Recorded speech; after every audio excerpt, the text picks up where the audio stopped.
గ్రహణం పట్టినప్పుడు మీకు ధ్యానము బాగా కుదురుతుంది. నెంబర్ 1, ధ్యానంలో పట్టు దొరుకుతుంది మీకు. ఎప్పుడైనా మీ మనస్సు అప్రయత్నంగా ధ్యానములోకి వెళ్ళిపోయింది అని అంటే అక్కడ ఏదైనా ఒక బలమైన గురువైనా ఉండాలి, శక్తి అయినా ఉండాలి, లేదా గ్రహణమైనా బట్టి ఉండాలి. అందుకని ఊరికే సినిమాలు చూడడము, లేకపోతే పిచ్చి పిచ్చి పనులు చేయకుండా 3.5 గంటలు కూడా దీక్షతో, కాబట్టి హాఫ్ అన్ అవర్ ముందే అలర్ట్గా ఉండి 9 గంటల కరెక్ట్గా 55 నిమిషాలకు స్నానం చేయండి. గ్రహణ సమయంలోన దిగంబరంగా స్నానం చేయకూడదంటారు. కనీసం మీకు వస్త్రమైనా ఉండాలి, ఏదో ఒక టవలో ఏదో ఒకటి ఉండాలి. కాబట్టి టవలు కట్టుకొని చేయండి. ఇక ఈరోజు మీరు చేయవలసిన పనులు ఏంటంటే గోమూత్రం తెచ్చుకోండి. గోమూత్రం ఎక్కడైనా షాపులో దొరికితే తెచ్చుకోండి. గ్రహణము పట్టిన సమయంలో గోమూత్రం బకెట్లో పోసుకొని ఆ గోమూత్రంతోనే స్నానం చేయాలి. నేను మీకు మంత్రజలం ఇచ్చాను, ఒకవేళ మీ ఇంట్లో ఉంటే అది కూడా పోసుకోండి. ఇక రెండవది, మీకు 1:26కి అయిపోతుంది అన్నాను. 1:27 కల్లా ఇంకా లేచిపోండి, మళ్ళీ వెళ్ళి స్నానం చేయండి. గుర్తుపెట్టుకోండి, గ్రహణ సమయంలోన మీరు సబ్బు వాడకూడదు. ఓన్లీ తలకు షాంపూ పెట్టడము, సబ్బు పెట్టడము, అమ్మ గ్రహణం పోయింది నాయనా అని ఓన్లీ వాటర్ పోసుకోవాలంతే. ఏం పెట్టకూడదు, ఆయిల్ కూడా పెట్టకూడదు. జస్ట్ లోపలికి వెళ్ళాలి, స్నానం చేయాలి, తల మీద నీళ్ళు పోసుకోవాలి. నేను చెప్పాను కదా మీకు మంత్రజపం.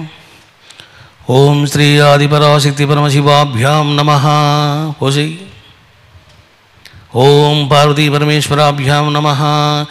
మీరు మంత్రం చెప్తూ ఉండాలి, నీళ్లు మీ తలకాయ మీద పడుతూ ఉండాలి. అది పద్ధతి. మంత్రము చెప్తూ ఉండాలి, తలకాయ మీద నీళ్ళు పడుతూ ఉండాలి. నీ మంత్రం ముగింపు కలశంలోని నీళ్లు ఒకేసారి అయిపోవాలి. ఇప్పుడు ఇందాక చెప్పాను, ఓం సోం సోమాయ నమః అని స్నానం చేయండి. నేను చెప్పిన మంత్రాలు ఉన్నాయి కదా, 6 + 4 10, ఒక 2, మొత్తం మీకు సుమారుగా ఒక 14 మంత్రాలు వచ్చాయి. 14 చెంబులు నీళ్లు పోసుకోండి. 14 లేదా 16, 18 మీ ఇష్టం. సోప్ పెట్టొద్దు, షాంపూ పెట్టొద్దు, ఆయిల్ పెట్టొద్దు. స్నానం చేయడం మాత్రం టవల్ కట్టుకోండి ఒకటి. ఇక గర్భిణీ స్త్రీలు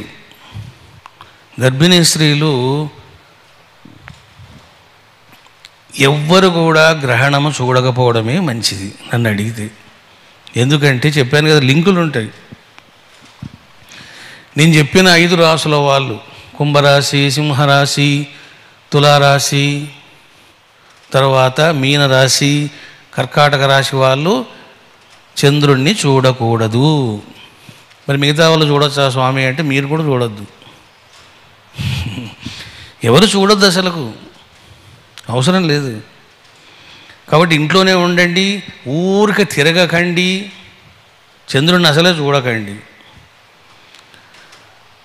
దీన్ని బ్లడ్ మూన్ అంటారు, చూసారా? ఇది ఎల్లో మూన్ కాదు, ఇది బ్లడ్ మూన్ అంటారు. మనం గ్రహణం అయిన తర్వాత చూసుకుంటాం బ్లడ్ మూన్ ఎలా ఉంటుందో టీవీలో. అట్లని నేను చంద్రుడిని చూడానులే అని చెప్పి నువ్వు చక్కగా టీవీ పెట్టుకొని చూడకూడదు. ఇంక అయిపోయింది, నీకు గ్రహదోషం పట్టుకుంటుంది. టీవీ చూడకూడదు, యూట్యూబ్ అసలే చూడకూడదు. ఇగో వచ్చేసింది blood moon. No seeing of YouTube, any electronic media, TV channels ఏది చూడద్దు అసలు.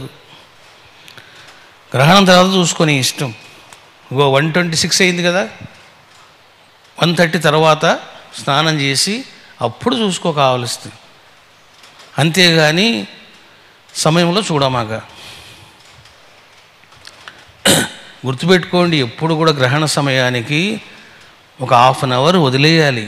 126 అయిపోయింది, నేను వెంటనే చూస్తాను బ్లడ్ మూను అని చూడకూడదు.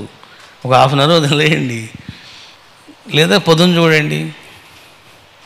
ఈ రకంగా అర్థం చేసుకున్నారు బాబు. మరి ఫుడ్ ఎప్పుడు తీసుకోవాలి అంటే సూర్య అస్తమయం ముందే తినండి, సూర్యుడు ఆకాశంలో ఉన్నప్పుడే తినండి. ఇంకా సూర్యుడు మునిగినాడా తినవద్దు. కాబట్టి ఎంత తింటారో మీరు 5:30, 5:45 చూసుకోండి, సూర్యాస్తమయం ఎప్పుడుందో దాని ముందు తినండి.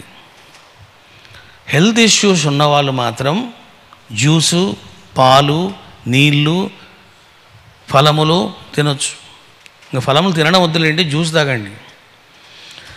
నీళ్ళైనా జ్యూస్ అయినా పాలైనా ఒకవేళ మీరు తాగాలి, నాకు అవసరము, తప్పదు అనుకున్నప్పుడు దేవుని దగ్గరికి వెళ్ళి సంప్రోక్షణ చేయాలి 3 సార్లు తిప్పండి దాని చుట్టూ. మంత్రాలు అక్కర్లేవు, తిప్పండి చాలు, అంతే. తిప్పేసి పరమేశ్వరార్పణమస్తు అని చెప్పి దాన్ని తీసుకొని మంత్రం చెప్తూ తాగండి. ఓం శ్రీ పార్వతీ పరమేశ్వరాభ్యాం స్వాహ అన్నారనుకోండి, మీకు దోషం లేదు. అట్లా అని మరి అన్నం పెట్టుకొని తినొచ్చా స్వామి? అన్నం తినకూడదు, ఓన్లీ జ్యూసెస్, మిల్క్, నీళ్ళు. ఇంకా పండ్లు కూడా మళ్ళీ మామిడికాయలు 10, అరటి పండ్లు అట్లా పెట్టి తినకండి, ఓన్లీ జ్యూసులు తాగండి అంతే. ఈ రకంగా మీకు చెప్పాను బాబు. ఏది మీరు తీసుకున్నా నివేదన చేసి తీసుకోండి, మీకు దోషం అంటదు. ఇక మరి జాగ్రత్తలు ఏమిటిది? దైవారాధనలో, ఉపాసనలో ఏం చేయాలి అన్నప్పుడు ఇదిగో మీకు దర్భ దొరికితే విగ్రహమూర్తుల మీద, ఇప్పుడు సరే ఫర్ ఎగ్జాంపుల్ మీకు శివలింగం ఉంది, అమ్మవారి విగ్రహం ఉంది, పూజా మందిరంలో కొంత దర్భ వేసేయండి.